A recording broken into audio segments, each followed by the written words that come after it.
Welcome to Tudor Place.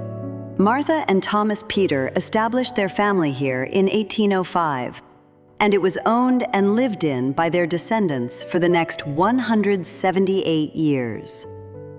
Martha Peter was one of Martha Washington's grandchildren, and this relationship defined the Peter family's place in D.C. society for the next 2 centuries. Others who lived and worked here include enslaved persons and later paid domestic staff. Their stories must also be recognized. Originally, this region was the home of indigenous people, the Nacotchtank, Anacostan, and Piscataway Kanoi, until British colonists arrived during the 17th and 18th centuries and forced indigenous people from their ancestral lands. When the Peters purchased the property, it already had partially constructed buildings, and they were able to move their family into the brick structure on the western side and use the eastern structure as a stable and carriage house. They asked architect Dr. William Thornton, who made a name for himself by designing the first United States Capitol, to design the central portion of the home. The most significant architectural feature was the temple portico. Construction of the center block was completed using forced labor. Peter family records note the name of one enslaved worker, Samuel Collins. Mr. Collins was enslaved by a Georgetown lumber merchant. The cornices, crown moldings, and ornamental plasterwork are a testament to Mr. Collins's talent. The Peter family wealth derived from real estate in Maryland and what became the District of Columbia. They enslaved over a dozen individuals at Tudor Place and upwards of 200 at their Maryland tobacco plantation. Martha Peter inherited many enslaved people who worked on George Washington's plantations from her grandmother, Martha Washington. One of these people was Sal Twine. While Sal was forced to labor on the Peters' Maryland plantation, her granddaughter, Barbara Cole Williams, worked at Tudor Place. She gave birth to twin girls. Only one survived. This daughter was named Hannah. While there is no written record of Hannah's biological father, oral history and DNA evidence contend that her father was a member of the Peter family. Hannah's biological connection to the Peters did not affect her status. In 1845, the Peters sold her to another Georgetown enslaver, where she married Alfred Pope. Once they gained their freedom, the Popes became one of Georgetown's most prominent Black families, and several of their children were civil rights activists and educators. Martha and Thomas Peter had 5 children who lived to be adults. Their youngest daughter, Britannia, was born at Tudor Place and lived the longest in the house. She inherited the property upon her mother's death. Prior to this, Britannia married Commodore Beverly Kennan and had 1 child, a daughter, Martha, known as Marky. After Kennan's death, Britannia returned to Tudor Place with Marky. By 1858, the Peter family's farms were leased or sold, along with those who they enslaved. Around this time, Britannia leased Tudor Place to the Pendleton family. She took rooms elsewhere in Georgetown and eventually left for Virginia with Marky. Sometime after the outbreak of the Civil War, Britannia received word that the renters had vacated, and she was concerned that the house would be taken by the Union Army and used as a hospital. Britannia returned in January 1862 and chose to let Union Army doctors board here, despite her being a Confederate sympathizer. In the summer of 1862, Britannia hired John Luckett as the gardener. Mr. Luckett would hold that role for over 40 years.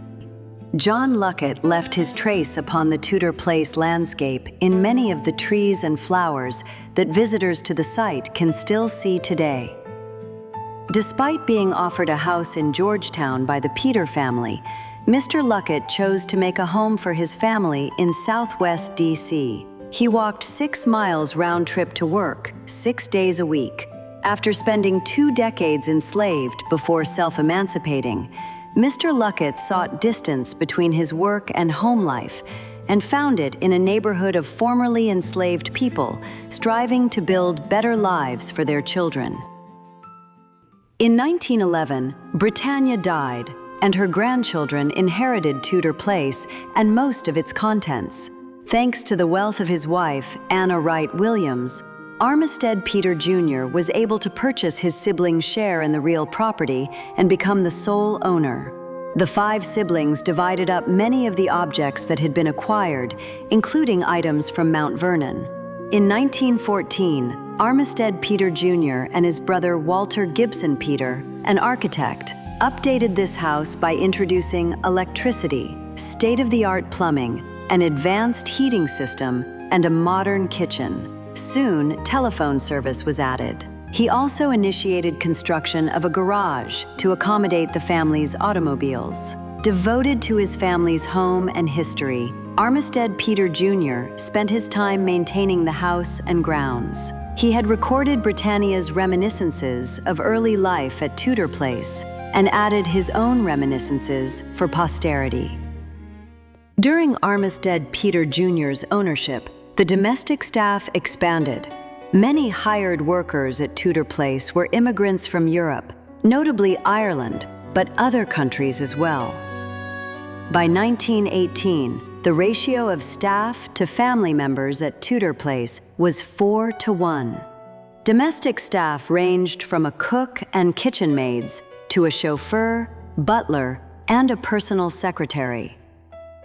Born in 1896, Armistead Peter III, the final owner, inherited Tudor Place and its contents after his father died in 1960. An only child, he and his wife Caroline had lived here on and off since the 1920s, helping his father care for the estate. Much like his father, Armistead felt the need to carry on the family legacy through preservation efforts of the buildings and gardens. Armistead III and Caroline decided to ensure the legacy of the site by creating the Carrowstead Foundation. In 1983, after Armistead III died, the foundation stepped in and worked to open the home as a historic house museum and renamed the organization the Tudor Place Foundation. The 5.5-acre grounds comprise 2/3 of the original city block they once occupied and have retained their almost rural character from when the Peter family first bought the property. Many elements of the early to mid-19th century landscape are still visible, including the boxwood ellipse, center walk with flanking rectangular garden beds, design of the box knot, the terracing, and the magnificent tulip poplars. The south lawn has always been an open space, offering a view of the Potomac during the early days of the estate, with the lower half serving as a hayfield. Visitors can still enjoy boxwood, roses, and lilacs planted by the first generation of Peter residents and enslaved laborers. Even the sago palms are descendants of originals bought by the Peters in 1813. Today, Tudor Place preserves the stories of 6 generations of descendants of Martha Washington and the enslaved and free people who lived and worked at this Georgetown landmark for nearly 2 centuries. By examining their legacy, we challenge ourselves and our visitors to celebrate the triumphs and confront the complexities of the past.